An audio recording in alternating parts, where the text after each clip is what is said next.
कपड़े धोने वाली बहू। शादी के पहले से ही विभा को कपड़े धोने का बड़ा शौक था। कभी नल के नीचे तो कभी तालाब के पास। अरे मेरी नीली वाली लुंगी नहीं दिख रही है। विभा की अम्मा, कहाँ रखी है लुंगी? अरे वो तो विभा ने परसों ही धोकर रखी थी आपकी अलमारी में। देखो वहीं होगी। वो ना मैंने आज धो दी। मुझे लगा कि गंदी हो गई होगी। अरे कैसे गंदी हो गई थी? उसे तो मैंने पहना भी नहीं। हे भगवान, इस लड़की के कपड़े धोने की आदत से परेशान हो गया हूँ मैं। जितना तो घर में राशन नहीं आता, उससे कहीं ज्यादा डिटर्जेंट पाउडर का खर्चा है। इसकी शादी करवा दो शादी। जाए अपने घर में ही करे काम।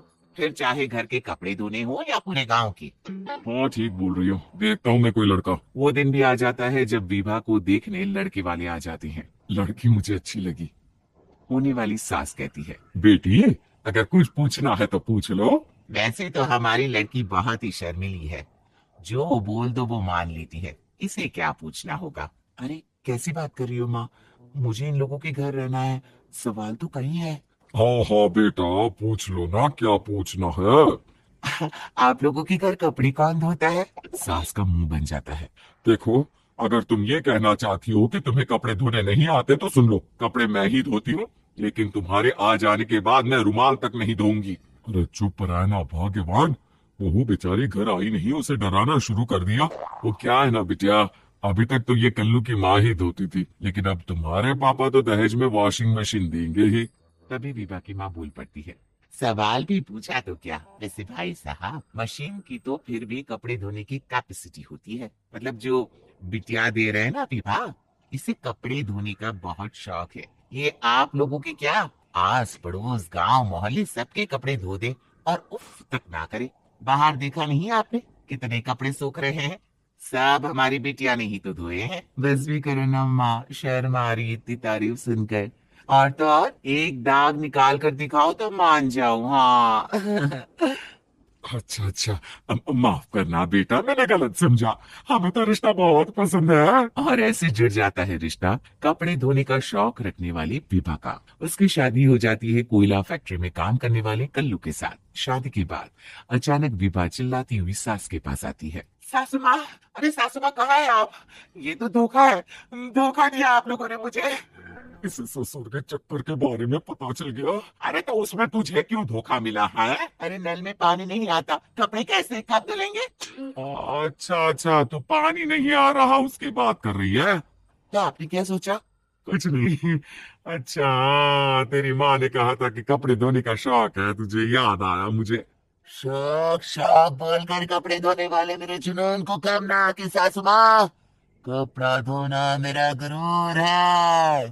तभी पति भी वहां आ जाता है। अभी अभी मैंने इसे सनी देओल की फिल्म दिखाई है, उसी के डायलॉग मार रही है माँ। अच्छा सुन, साफ साफ बता रही हूँ, पानी सुबह 4 से 6 और शाम को 10 से 12 आता है, समझी? विभा टाइमिंग सुनकर हैरान हो जाती है। ये क्या भूतों का मोहल्ला है। सुबह 4 बजे उठकर कौन कपड़े धोता है। 4 बजे टंकी में पानी जाता है, फिर सारा दिन धोना ना, किसने मना किया? अरे कैसे बात कर रही है। 200 लीटर की टंकी में कितने कपड़े धो लूंगी मैं। सुबह ही उठ जाऊंगी मैं। अब क्या था, विभा सुबह 4 से लेकर रात के 12 बजे तक कपड़े ही धोती रहती। एक रोज सास पड़ोस से निकलकर कहीं जा रही होती है कि साथ वाली कहती है, हाँ कल्लू की माँ, जरा ये बताओ कि 2 साड़ी है, 2 ब्लाउज और एक पेटीकोट और एक नाड़ी वाला लंबा कच्चा। हाँ तो? अरे तो क्या, कितना लोगी धुलाई ये बताओ। 2 बंद दिख रहे हैं हम क्या? हमारे पति सरकारी नौकरी से अभी अभी रिटायर हुए हैं और बेटा सुपरवाइजर है कोयला फैक्ट्री में। 2 बंद समझ रखा है हमें। हाय रे कल्लू की अम्मा, माफ कर दो। वो तो मोहल्ले में यही सब बता रहे थे कि तुमने बहू को कपड़ा धुलवाने के काम में लगा दिया है। सास को पड़ोसन की बात सुनकर गुस्सा आ जाता है। वो घर पहुंचती है जहां घर के बाहर ही इतने सारे कपड़े सूख रहे होते हैं जितने कि किसी धोबन के घर पर। अरे वाह कल्लू की दुल्हन, बाहर निकल।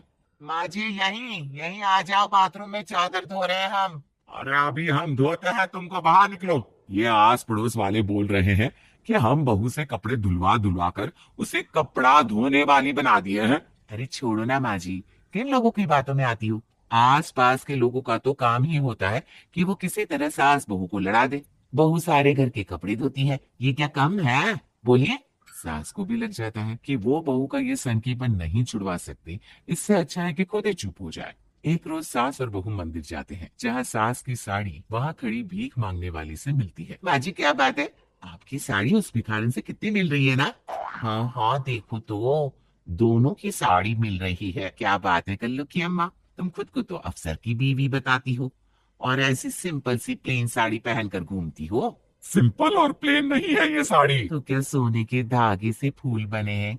कुछ भी सासू माँ, कुछ भी। हाँ, बने थे इस साड़ी में सोने के धागे से फूल। मेरे पति लेकर आए थे मद्रास से स्पेशली मेरे लिए 10,000 की। ताहे भाई साहब इस भिखारन के लिए भी सेम टू सेम साड़ी लेकर आए होंगे 10,000 की। सास उस वक्त तो कुछ नहीं कहती, लेकिन बहू के साथ घर आती है और अलमारी से एल्बम निकाल कर लाती है। ये साड़ी देख रही है, ये वही साड़ी है जिसे मैंने अभी पहना था। इस साड़ी में ये जो चमकदार फूल दिख रहे हैं ना, ये सोने के धागों से काढ़े गए हैं। लेकिन तू लोकल वॉशिंग मशीन ब्रश से घिस घिस कर सारे फूलों को निकाल कर साड़ी प्लेन कर दी।